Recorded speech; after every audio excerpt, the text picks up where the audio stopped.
할렐루야.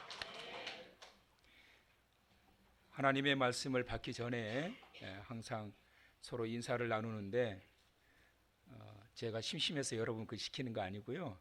말씀 받으시기 전에 마음문을 좀 여시도록 하기 위해서 인사를 나누는 건데, 오늘도 한번 인사를 나누실 건데 옆에 사람 손을 꼭 잡으시고 사랑합니다, 축복합니다, 반가우신 분만 반갑습니다. 네. 오늘은 이제 추석 명절이 있는 그런 주간인데요. 그래서 추석 명절 주일 감사 예배로 오늘 이 아침 우리는 드리고 있습니다. 그래서 추석 명절이 주는 의미라고 하는 제목으로 오늘 이 아침 하나님의 말씀을 받도록 하겠습니다. 록펠러 여러분들이 잘 아시지요? 록펠러는 세계 제1의 거부로 손꼽혔던 그런 사람입니다. 미국에서뿐만 아니라 세계 어느 나라에서도 록펠러 하면은 모르는 사람이 없을 정도로 유명합니다. 그는 처음부터 부와 명성을 가지고 태어난 사람은 아니었습니다. 그 역시 어렸을 때는 얼마나 가난했는지 어릴 적부터 그 어린 록펠러가 밖에 나가서 하루에 4센트, 오늘날 돈으로 따지면 한 500원 정도밖에 안 되는 돈을 벌기 위해서 하루 종일 그 떼앞볕에서 감자밭에서 일을 해야 했다고 그럽니다. 그는 성인이 되어서도 사랑하는 한 여인을 만나게 되었는데, 너무나도 사랑하고 또 결혼을 꿈꾸고 있었는데 장래성이 보이지 않는다는 이유 때문에 시련의 아픔도 겪게 됩니다. 그러나 그는 역사상 가장 많은 사람들에게 자선을 베풀었던 그런 부자가 되었습니다. 미국의 석유 시장 90%를 그가 장악을 했고 미국 전체 경제의 2%를 소유할 정도의 부자이며 현재 세계 재벌로 손꼽히는 빌 게이츠보다 재산이 3배나 많았다고 합니다. 그뿐만 아니라 그는 98세까지 하나님께서 건강을 주셔서 무병장수하다가 하나님의 나라에 갔습니다. 그가 이런 축복을 받을 수 있었던 이유에 대해서 주변에 그를 바라봤던 많은 사람들이 공통적으로 이렇게 말합니다. 그는 독실한 기독교인이었고 그는 항상 그의 모든 삶을 하나님께 의지하고 하나님께 맡기며 살았습니다. 이런 평가를 내립니다. 그는 주일이면 어떠한 일이 있어도 아무리 바빠도 교회에 나가 그가 가지고 있었던 주일학교 교사의 직분을 잘 감당하면서 아이들을 가르쳤고 매일 성경을 읽으면서 묵상을 하고 큐티 생활을 했다고 그러지요. 그리고 그는 일평생 주님 앞에 조금도 부끄럽지 않는 그리스도인으로서의 삶을 사는 것이 그의 소망이었기 때문에 그는 늘 그렇게 살기 위해서 노력했다라고 합니다. 그런 그에게 하나님은 이런 엄청난 축복을 주셨습니다. 이 땅에서 잘 사는 방법이 있습니다. 이렇게 잘 사는 방법은 뭘까? 바로 복받을 만한 일을 해야 한다는 거예요. 즉 복되게 사는 자가 되어야 된다는 것입니다. 제가 어렸을 때 참 많이 들었던, 어르신들을 통해서 많이 들었던 말이 있는데, 어떤 말을 잘못하거나 어떤 행동을 잘못하게 되면 그때 아주 혼쭐을 냈어요. 야야 이놈아, 복달하네. 조용히 복달하나. 다리 떨지 마, 복달하나. 가만히 있어, 복달하나. 그래서 이 복에 대해서 얼마나 민감했는지 몰라요. 그래서 옛날 어르신들은 이 복 받는 것 굉장히 아주 예민하게 반응하셨고 복달아나는 행동에 대해서도 굉장히 조심들을 많이 했습니다. 사랑하는 성도 여러분, 하나님은 은혜 받을 만한 자에게 은혜를 베푸시고 복 받을 만한 자에게 복 내리시는 분이심을 믿으시기 바랍니다. 은혜와 복은 그냥 쉽게 받는 것이 아닙니다. 그만한 행동이 있어야 되는 거예요. 하나님은 은혜를 값없이 주시는 하나님이신 것을 맞아요. 그러나 그렇다고 해서 아무에게나 은혜와 복을 남발하시는 하나님이 아니세요. 여러분, 아무에게나 그냥 이 은혜와 축복을 남발하셔서 막 그냥 부어주신다고 한다면 그것이 어떻게 우리에게 특별한 은총이 될 수가 있겠습니까? 하나님은 받을 만한 자에게 내리시는데 그것이 오늘날 우리에게 주시는 은혜와 축복임을 믿으시길 바랍니다. 복되게 사는 자가 복을 받고 은혜 있는 자가 은혜를 받게 된다는 것입니다. 그러므로 오늘 이 예배를 통하여 복받을 만한 복된 성도 되시기를 주님의 이름으로 축원합니다. 복받을 만한 복된 성도 되시길 주님의 이름으로 축원합니다. 옆에 분에게 시작. 성도 되세요. 그렇다고 또 축원합니다 그러지 말고요. 복받을 만한 복된 성도 되세요. 시작. 자, 내 옆에 사람이 그렇게 되기를 원하시면 아멘. 자, 본문에 하나님께서 이스라엘 백성들에게 복 주시기 위하여 내리신 첫 번째 명령이 나옵니다. 16절에 보면 모든 남자는 1년에 3번 예루살렘으로 모여라. 이것이 하나님의 명령이셨어요. 하나님은 택하신 백성들에게 복 주시기 위하여 매년 1년에 3번 예루살렘으로 성인들은 모이라고 말씀하고 계십니다. 이것은 최소한 3번은 와야 된다는 거예요. 이스라엘은 5대 제사가 있고 7대 절기가 있습니다. 7대 절기 중에서도 반드시 1년에 3번, 이때만큼 너희들이 빠지면 안 된다. 그때가 바로 3대 절기인데 6월절과 77절과 초막절이란 말이에요. 이스라엘 백성들은 이 9월달 이때로부터 10월 초를 중심으로 해가지고 초막절을 지켜요. 한 해 동안 농사하여 소득 얻게 해주신 것 감사합니다. 올 한 해도 하나님 우리 가정을 지켜주셔서 감사합니다. 우리에게 필요한 것들을 채워주신 것 감사합니다. 그러면서 일주일 동안 1회 동안 이 이스라엘 백성들이 초막절을 지킵니다. 그런데 이때 하나님께서 말씀하십니다. 이때 예루살렘으로 모여라 이렇게 말씀하십니다. 그러면 하나님께서 왜 굳이 예루살렘으로 모이라고 하셨을까요? 첫째는 뭐냐면 감사의 자리에 모여서 감사의 은혜를 경험하라는 거예요. 여러분, 하나님께서 우리로 하여금 감사하는 자가 되라고 말씀하고 있습니다. 건강한 믿음의 기준이 뭔 줄 아십니까? 건강한 믿음의 기준은 바로 감사의 생활이 있는 거예요. 근데 여러분, 이 감사라고 하는 것은 자발적이어야 되는데 강요되어진 감사는 의미가 없잖아요, 여러분. 그런데 하나님께서 마치 하나님의 백성들에게 이 감사하기를 강요하시는 것 같잖아요. 너희들 최소한 1년에 3번은 예루살렘으로 모두 다 모여서 너희는 내게 감사해라. 여러분, 누가 어떤 사람이 뭐 하나 이렇게 선물로 주고 말이에요. 이거 얼마나 감사해. 너 나한테 감사해야 되지 않아? 그것도 한두 번도 아니고요. 때마다 시마다 뭐 하나 딱 주고서 감사해야지. 나한테 감사해. 고맙습니다. 그래, 됐어. 알았으면 됐죠. 그러면 뭐라고 그럴까요? 이거 하나 주고 되게 생생내네. 그럴 거 아니겠어요? 여러분, 하나님이 자녀들에게, 백성들에게 뭐라고 그러세요? 너희들 1년에 최소한 3번은 내 앞에 와서 감사의 제사를 드려라. 그러면 하나님께서 생생되시려고 그러시는 거겠어요? 왜 우리에게 감사의 제단을 쌓으라고 그랬을까? 그것은 바로 관계의 의미를 강조하기 위함이다 라고 하는 것입니다. 하나님은 하나님의 백성들을 책임지고 인도하십니다. 그리고 책임지고 보호하시는 하나님이세요. 그래서 하나님과 우리와의 관계는 어떤 관계냐? 돌보시는 관계, 돌보심을 받는 관계. 시작. 돌보시는 관계, 돌보심을 받는 관계. 하나님은 택하신 자녀들을 반드시 돌보세요. 믿으시면 아멘. 그리고 우리는 그 하나님의 돌보심을 받지 않고서는 살 수 없는 존재라고 하는 사실이에요. 그런데 하나님이 우리를 어떻게 돌보실까? 시편 65편 9절에 보니까 땅을 돌보사 물을 대어 심히 윤택하게 하시며 하나님의 강에 물이 가득하게 하시고, 이같이 땅을 예비하신 후에 그들에게 뭘 주신다고요? 곡식을 주시나이다. 어떻게 해서요? 땅을 돌보셔서 결국은 어떻게? 하나님께서 강에 물이 가득하게 하시고 땅이 윤택하게 하시고, 그리고 거기에서 곡식이 나서 결국은 우리에게 주시기 위하여 돌보신다. 10절의 말씀 보면 주께서 밭고랑에 물을 넉넉히 대사 이랑을 평평하게 하시며 그 단비로 부드럽게 하시고 그 싹에 뭘 주신다? 복을 주시나이다. 뭘 주신다? 복을 주시나이다. 뭘 주신다? 어떻게 해서요? 돌보셔서. 그래서 하나님은 하나님의 자녀들을 늘 돌보시는 분이세요. 우리는 그 하나님의 돌보심이 없이는 살 수 없는 존재란 말이에요. 오늘 이 시간도 여기까지 올 수 있었던 것은 하나님의 돌보시는 은혜가 여러분의 가정에, 여러분의 삶의 자리에, 여러분의 건강에, 여러분의 믿음 위에 돌보심으로 인하여 여기까지 보존되어 이 자리에 오게 되었고 이 자리에 예배자로 있게 된 것을 믿으시길 바랍니다. 하나님께서 백성들을 어떻게 돌보시고 계시는지를 보여주는 아주 중요한 말씀이 바로 이 말씀입니다. 그래서 농부들은 절대로 경거망동하지 않습니다. 그들은 농사를 지어서 촉곡식을 거두게 되면 그래서 하늘의 제물로 드리고 이웃과 함께 나누고 동네 사람들과 함께 어울려서 기뻐하면서 함께 음식을 나누는 절기, 이때가 바로 추석 명절입니다. 그래서 믿지 않는 자들은 조상들에게 제사를 지내면서 감사하지요. 올해도 우리가 이렇게 추수하며 잘 살 수 있게 된 것은 조상님들의 은덕입니다. 그러면서 제사를 지내요. 그러나 갈수록 이 제사의 의미가 약해지고 있습니다. 믿지 않는 사람들조차도 제사가 의미가 없다라는 사실을 너무나도 잘 알아요. 며칠 전에 통계를 낸 것을 제가 한번 뉴스를 통해서 봤는데요.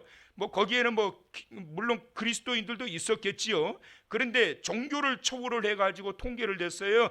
당신이 만약에 죽는다면 당신 자녀들에게 당신을 위하여 매년 제사를 드리게 하겠느냐, 이걸 물어본 거예요. 참 궁금하시죠 여러분? 결과가 당신이 죽으면 당신의 자식들이 당신을 위하여 제사 지내기를 원하느냐.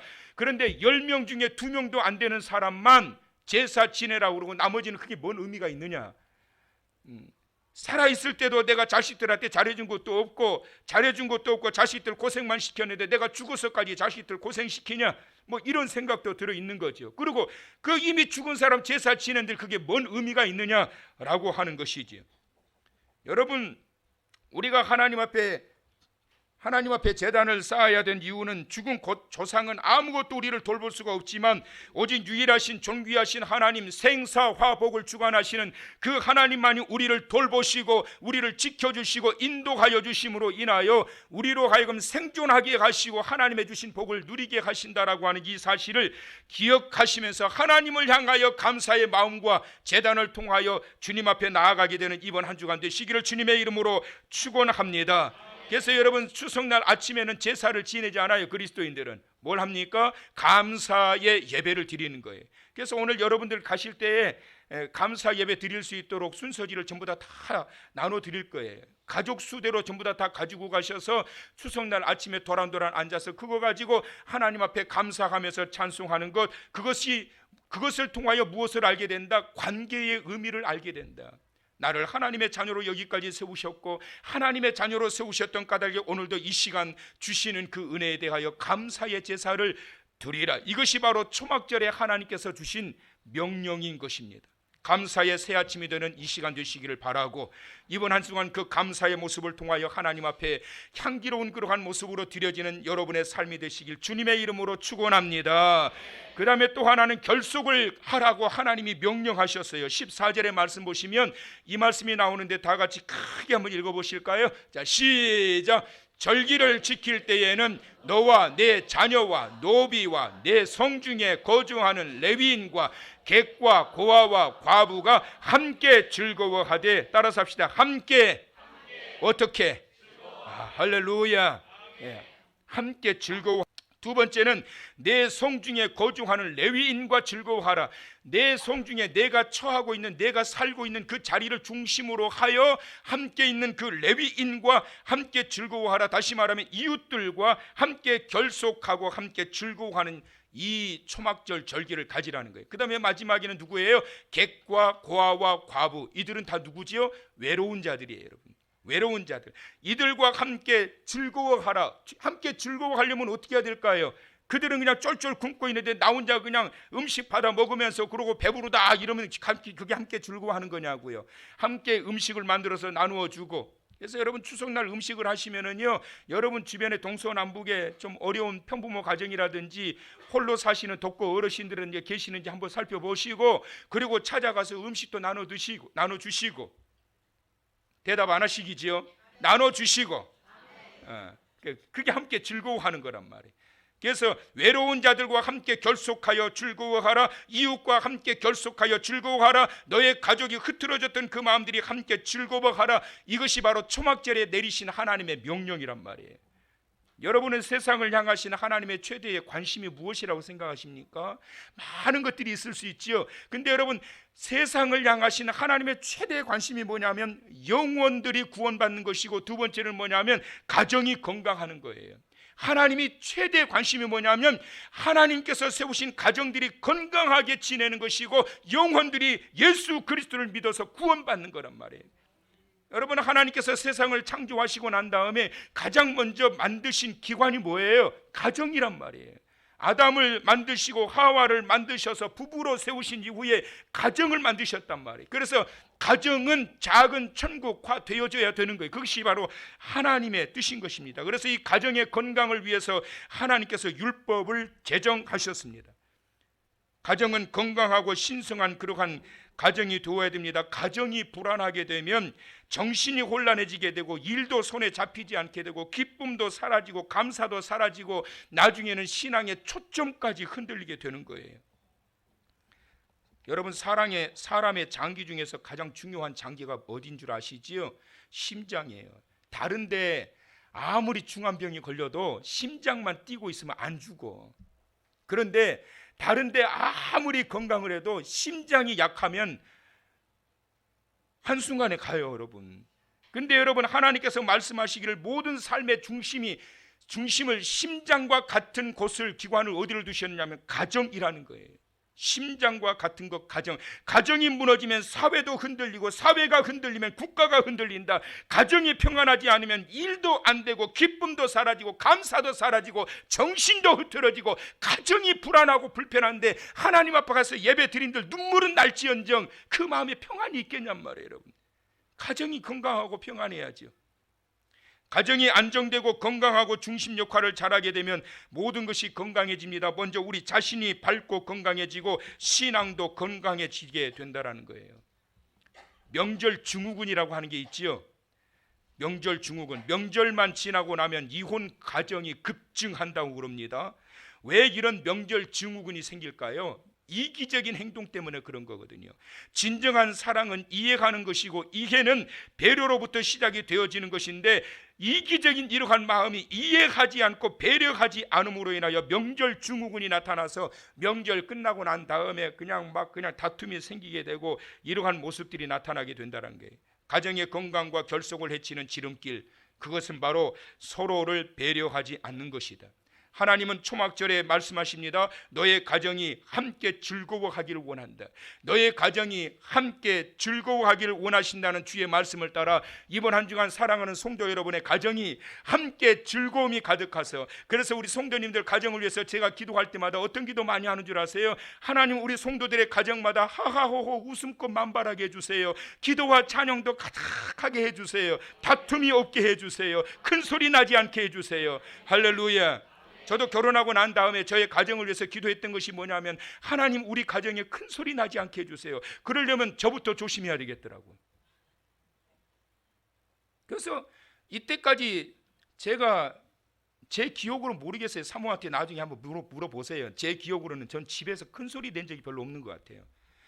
큰 소리는 다른 쪽에서 한 번씩 내는 것 같아요. 나는 별로 큰 소리를 안 내요. 하나님이 기뻐하시는 건강한 가정, 이것은 바로 하나님의 명령이고 최대의 관심, 영혼을 구원하고, 두 번째로 바로 건강한 가정을 이루는 것, 바로 최초로 만드셨던 기관이었던 이 가정이 건강해지기를 원하시는 하나님께서 명절 때, 바로 이 추석에 초막절에 하나님께서 내리신 명령, 어쩌면 이런 명절 증후군 같은 이런 것들이 나타날 것을 어떻게 그렇게 하나님이 아시고 이런 말씀을 하셨는지, 사랑하는 성도 여러분, 흐트러진 여러분의 가정이 다시 회복되어 건강한 가정, 작은 천국의 가정 세워가기를 주님의 이름으로 축원합니다. 마지막으로 또 하나는 뭐냐면, 이 절기에 결산하라는 말씀을 주고 계십니다. 추석은 결산의 의미를 가지고 있는데 가을의 중심이고 상징인 것이죠. 추석이 매년 추석 때가 되면 모든 식물들이 보기 좋게 막 익어갑니다. 그것은 추석이 결산의 때라고 하는 것을 말씀해 주고 있는 겁니다. 매년 추석 때만 되면 가는 곳마다 풍성하게 들판에 누렇게 무르익게 되고, 그리고 과일들은 막 익어가지고 말이에요, 얼마나 그 풍작을 누리고 있는지 모릅니다. 그 모습을 참으로 보기만 해도 얼마나 만족스럽고 기쁜지요. 시편 65편 13절에 보면 이런 말씀이 있습니다. 초장에는 양떼로 옷 입었고, 초장에는 양떼로 옷 입었고, 골짜기는 곡식으로 덮였으며 그들이 다 즐거이 외치고 또 노래하나이다. 초장에는 그 양떼들이 계속 낳고 해가지고, 그래가지고 양떼로 초장에는 쫙 마치 양떼 옷으로 전부 다 덮여 있는 것처럼 멀리 보니까 이렇게 가득하게 채워져 있고, 곡식은 가득하게 무르익어가지고 이러고 있으니까 보는 사람들이 어때요? 즐거이 외치고 또 하나님께 감사의 노래를 하나이다. 이것이 바로 여러분 천국의 모습 아니겠습니까? 결산의 때에 바로 이와 같은 이 모습을 통하여 우리 하나님께서 기뻐하시고, 또한 우리 스스로가 하나님의 은혜를 입어 이와 같은 결산을 하게 되었던 것을 노래하며 감사하며 즐거워할 수 있게 되는 이번 명절이 될 수 있기를 간절히 소망합니다. 여러분, 명절이 되면은 이스라엘 백성들이 특히 시편이라든지 이런 말씀들을 보게 되면, 그들이 바벨론의 포로로 사로잡혀 갔을 때 명절이 되는데 어디로 가야 되겠어요? 예루살렘으로 가야 되잖아요. 최소한 1년에 3번은 예루살렘 명절에 가야 되는데, 우리나라는 뭐 큰 명절 해가지고 추석, 설날 이렇게 있습니다만은, 이스라엘은 최소한 3번은 함께 가족들과 모여서 음식도 나누고, 그것도 일주일 동안 이렇게 나누고, 요즘은 뭐 설날이면 그 전날 갔다가 설날 아침에 그냥 세배하고 끝나고, 추석은 세배 안 하지. 아무튼 뭐 인사하고 전부 다 그냥 다 헤어지잖아요. 그런데 이스라엘의 절기는 일주일을 지켜요. 같이 즐겁게 함께 음식을 나누면서. 근데 이렇게 음식을 나누고 이렇게 지내야 될 이 명절에 이들이 포로로 사로잡혀 있으니 예루살렘에 가서 하나님 앞에 감사의 제단도 쌓을 수도 없고 혈육도 만날 수도 없으니까 이들이 얼마나 외롭겠어요. 그래서 시편에 보면 그들이 명절만 되면 그들이 앉아가지고 막 펑펑 울었다고 그랬거든요. 여러분, 그런데 이 오늘 주시는 이 말씀, 초장에는 양떼로 옷 입었고 골짜기는 곡식으로 덮였음에 그들이 다 즐거이 외치고 노래하나이다. 이것이 바로 이스라엘 백성들이 바랐던 절기의 때에 그들의 간절히 원하는 모습이었다라고 하는 사실을 기억하면서, 이와 같은 풍성한 결산을 통하여 이번 추석 때에 바로 저와 여러분들이 이와 같이 풍성하고 풍족한 결산으로 즐거이 노래하며 기뻐 춤추며 이번 한 주간 살아가게 되는 이 명절 주간 되시길 주님의 이름으로 축원합니다. 결실한 모습은 보기에도 참 아름답지요. 들녘에 무르익어가는 오곡백과를 보면서 여러분 어떤 생각 드십니까? 그 보기만 해도 얼마나 정겹고 평화로워요. 이런 모습들을 보면서 말 못하는 식물들도 저렇게 때가 되면 무르익어가고 고개를 숙이는데, 과연 그렇다면 나는 어떤가? 말 못하는 저러한 곡식들과 그리고 그 모든 과일들도 때가 되니까 연그러가고 무르익어가지고 고개를 숙이면서 그렇게 추수의 때를 기다리고 있는데, 1년마다 때만 되면 정확하게 저렇게 무르익어 가는데, 과연 하나님의 자녀라고 하는 하나님의 은혜의 담비를 때마다 시마다 받고 살아가고 있다라고 하는 우리는 과연 하나님 앞에 결산의 때에 드릴 것이 있는가? 아직도 무르익지도 않고, 아직도 고개는 숙여지지 않고, 아직도 뻣뻣해가지고 말 못하는 곡식도 최소한 1년에 한 번씩은 고개를 숙이는데, 나는 10년이 되고 20년이 되고 30년이 되어져도 고개 숙일 줄도 모르고 도대체가 연그러가지도 않고 아직도 탱탱해가지고 무르익지도 않은 그러한 상황 속에서 나는 지금 과연 결산할 준비가 되어 있는가? 하나님께서는 이 초막절 결산의 때에 하나님의 백성들을 향해서 너희를 한번 돌아보라고 말씀하고 있는 것입니다. 사랑하는 성도 여러분, 오늘 이 아침 하나님의 은혜의 담비를 시간마다 먹고 자라고 있는데, 과연 나는 그렇게 무르익어가고 연그러가고 있는지 우리 자신을 돌아보기를 원합니다. 오늘 이 아침 우리의 영적인 상태와 모습들을 결산해 보기를 원합니다. 성숙한 모습은 얼마나 아름답고 기쁘고 즐거움을 주는지요. 그러나 성숙하지 못한 사람은 곁에서 볼 때에 불편하고 또 마음을 상하게 하고 불안해요.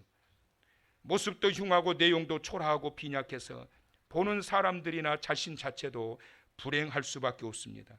결실한 모습은 자신도 만족스러운 일이지만 보는 사람들에게도 행복을 주고, 더 나아가서 바라보시는 하나님께서 더 기뻐하시는 일입니다. 추석절은 이런 의미가 있습니다. 사랑하는 우리 한길교회 성도 여러분, 추석 명절은 결실이 없다면 아무 의미가 없습니다.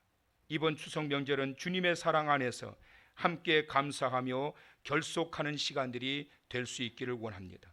그래서 조용히 자신의 모습을 결산하면서 새롭게 몸과 마음과 신앙을 다지면서 축복과 사랑이 가득한 명절로서 다시 잃었던 감사로 하나님 앞에 제단을 쌓고, 또 흐트러졌던 가족들 먼저 결속하고 어려운 이웃들을 돌아보면서, 그리고 내 자신을 냉철하게 결산하면서 이번 한 주간 주의 사랑과 은혜로 가득한 복된, 그리고 복 있는 자의 모습으로 이번 명절 보내시기를 주님의 이름으로 축원합니다.